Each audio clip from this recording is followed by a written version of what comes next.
Assalamualaikum, hello. Kasih ibu sepanjang masa.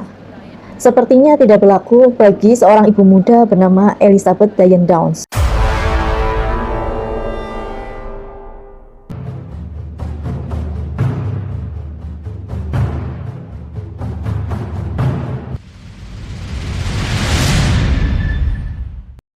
Pada tanggal 19 Mei 1983, Rumah Sakit Mackenzie Wilmette di Springfield, Oregon, dibuat panik oleh seorang ibu muda yang membawa ketiga anaknya yang sudah berlumuran darah. Christy berumur 8 tahun, dia ditembak yang menyebabkan dia lumpuh. Denny yang berumur 3 tahun, dia ditembak di bagian punggung yang menyebabkan dia lumpuh bagian pinggang ke bawah. Sementara Cheryl usianya baru 7 tahun, dia ditembak 2 kali, yang akhirnya dia meninggal dalam perjalanan ke rumah sakit. Sementara ibu muda itu sendiri ditembak bagian lengan kiri. Ibu muda itu adalah Elizabeth Diane Downs. Kemudian pihak rumah sakit melakukan interview. Diane Downs pergi mengajak anak-anaknya untuk bertemu dengan wanita kenalannya. Pada pukul 9.30 malam, yaitu setengah 10 malam, Diane Downs memutuskan pulang. Nah, saat dalam perjalanan nih, Christy ngomong bahwa dia sangat kelelahan. Akhirnya anak-anak pada tertidur. Kemudian Diane mengambil jalan memutar. Katanya ia ingin melihat pemandangan di sebuah jalan desa di sekitar Springfield. Saat itu sangat gelap dan sepi. Tiba-tiba ada pria asing yang melambai-lambaikan tangannya menyetop mobilnya. Diane pun berhenti kemudian bertanya, ada masalah apa? Pria itu menjawab, aku mau mobilmu. Pria asing itu kemudian membajak mobilnya si Diane. Terus langsung menembaki anak-anak di dalam mobil itu yang lagi tertidur. Setelah kejadian itu, Diane ngomongnya dia ditembak di bagian lengan kiri kan ya. Kemudian dia melompat ke mobil, terus membawa mobil itu jauh dari situlah. Pokoknya dia katanya menyetir seperti orang gila menuju rumah sakit. Akan tetapi pihak rumah sakit merasa curiga, karena perilaku Diane ini terlalu tenang bagi orang yang baru saja mengalami peristiwa yang tragis ya. Apalagi 3 anak-anaknya itu ditembak dan ada 1 anak yang meninggal. Dia ngapain aneh-aneh aja gitu malam-malam pakai acara mau melihat pemandangan di tempat gelap dan sepi, ya kan? Terus juga kenapa si Diane cuman ditembak bagian lengannya aja gitu? Maksudnya nggak parah kayak anak-anak. Harusnya kan kalau misalkan pihak asing tuh harusnya menembak ibunya dulu kan ya? Ya kan? Kalau misalkan emang benar-benar orang mau membajak mobilnya. Kemudian polisi memintanya untuk melakukan olah TKP. Saat melakukan olah TKP tersebut, si Diane ini malah ketawa-tawa loh, malah cengar-cengir nggak jelas. Setelah itu si Diane ini warawiri dipanggil wawancara di stasiun televisi. Nah, dalam wawancara, setiap kali wawancara itu dia malah cengar-cengir guys, gak ada sedih-sedihnya loh. Downs terus aja membantah, bukan dia yang melakukannya, karena mana mungkin dia yang melakukannya ya kan. Orang katanya setiap malam aja dia ingat Christy yang pas berdarah-darah itu, terus sambari mengelurkan tangannya gitu, kayak mau menarik tangannya si Diane ini pas lagi nyetir ke rumah sakit. Kecurigaan meningkat karena setelah di rumah sakit, si Diane ini malah menelpon seseorang pria yang bernama Robert Knickerbocker. Seorang pria yang sudah menikah dan mantan rekan sekerjanya dulu waktu di kantor pos di Arizona.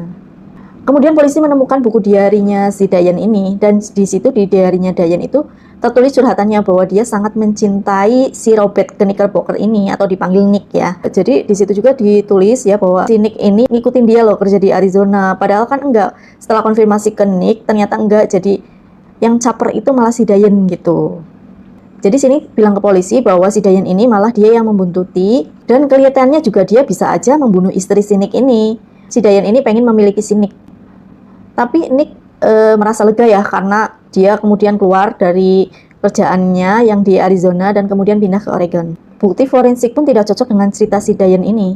Nggak ada percikan darah di sisi pengemudi, juga nggak ada residu bubuk mesiu di pintu pengemudi atau di panel pintu dalam. Tapi pertanyaannya di manakah senjata itu? Diane ini membantah punya pistol berkaliber 22. Tapi si Steve maupun si Nick ini tadi bersaksi bahwa si Diane ini punya itu pistol kayak gitu. Kemudian penyelidik menemukan bahwa ternyata dia membeli pistol itu di wilayah Arizona. Tapi senjatanya nggak ditemukan loh, kayaknya udah dibuang. Tapi untungnya polisi menemukan selongsong peluru di dalam rumah Diane. Dan selongsong peluru itu cocok dengan senjata yang digunakan oleh penembak tersebut. Dan juga ada saksi yang ternyata melihat mobil itu ternyata waktu ke rumah sakit itu berjalan lambat sekitar 8 sampai 11 km per jam. Jadi berbanding terbalik sama pernyataannya si Diane ini yang katanya kayak orang gila ke rumah sakit gitu. Berdasarkan ini dan bukti tambahan, akhirnya si Dayan ini ditangkap pada tanggal 28 Februari 1984, 9 bulan setelah tragedi penembakan itu, dengan didakwa dengan tuduhan pembunuhan dan penganiayaan kriminal. Elizabeth Dayan Downs lahir di Phoenix, Arizona pada tanggal 7 Agustus 1955. Saat itu ia baru berusia 27 tahun. Dia baru saja pindah dari Chandler, Arizona ke Oregon. Pada tanggal 13 November 1973, dia menikah dengan pacar semasa SMA-nya yang bernama Steve Downs. Anak pertama mereka bernama Christy Ann lahir pada tanggal 1974. Kemudian Sherilyn lahir pada tahun 1976. Dan Stephen Daniel lahir pada tahun 1979. Si Dayan ini telah bersaksi bahwa ayahnya dulu melakukan pelecehan seksual padanya saat usianya menginjak 12 tahun. Setelah SMA, dia mendaftar di Pacific Coast Baptist Bible College di Orange, California. Tapi dikeluarkan setelah 1 tahun karena perilaku buruknya ya. Kemudian dia kembali ke rumah orang tuanya di Arizona. Pasangan Dayan dan Steve kemudian bercerai pada tahun 1980.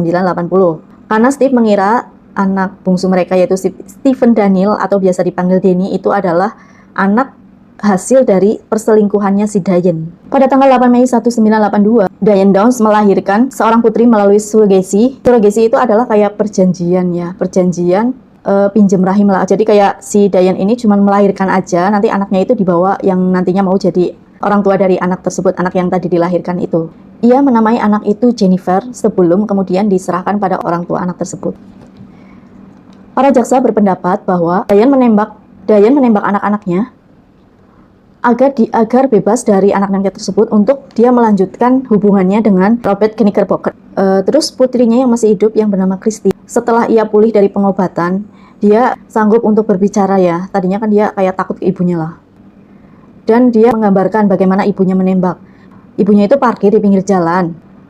Kemudian si Christy ini melihat bahwa si Dayan ini menembak lengannya sendiri. Dayan didakwa atas semua tuduhan pada tanggal 17 Juni 1984 dan dijatuhi hukuman penjara seumur hidup ditambah 50 tahun.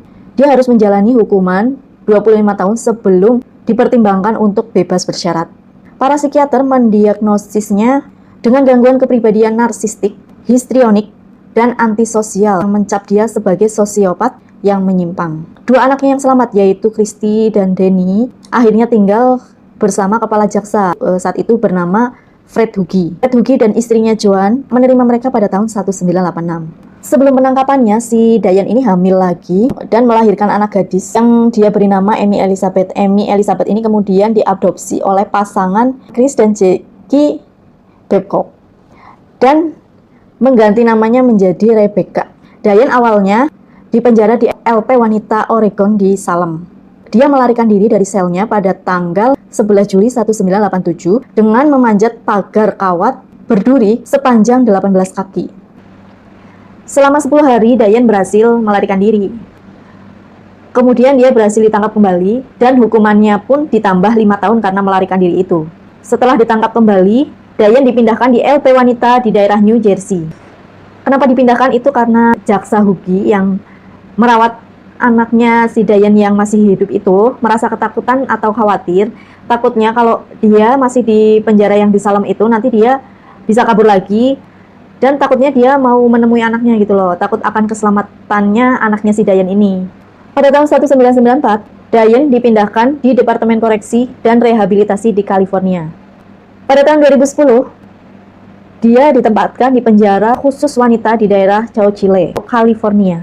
Hukuman Dayan tidak bisa dipertimbangkan untuk pembebasan bersyarat sampai tahun 2009 di bawah hukum Oregon pada saat itu karena Dayan termasuk pelaku yang berbahaya. Sampai tahun 2009 itu Dayan masih saja tidak mau mengakui kejahatannya ya. Dia masih saja bilang ke orang-orang bahwa kekeh gitu ya, yang menembaki anak-anaknya itu adalah pria asing yang berambut lebat dan memakai topeng. Dayan mengajukan pembebasan bersyarat pada tanggal 10 Agustus 2010 namun ditolak. Dan sidang pembebasan bersyarat selanjutnya dijadwalkan tahun 2021. Cuman belum ada kabar lagi nih ya, moga-moga sih dihukum mati soalnya dia kayak punya kelainan gitu kan, takutnya nanti terulang kembali gitu. Sebenarnya mungkin Dayan ini mencintai anak-anaknya ya. Cuman mungkin karena faktor pihak ketiga, yaitu karena bercerai mungkin ya dari suaminya, terus kan mungkin dia menghidupi anak-anaknya. Jadi ya gitu deh. Oke guys, segitu dulu ya. See you next time. Assalamualaikum.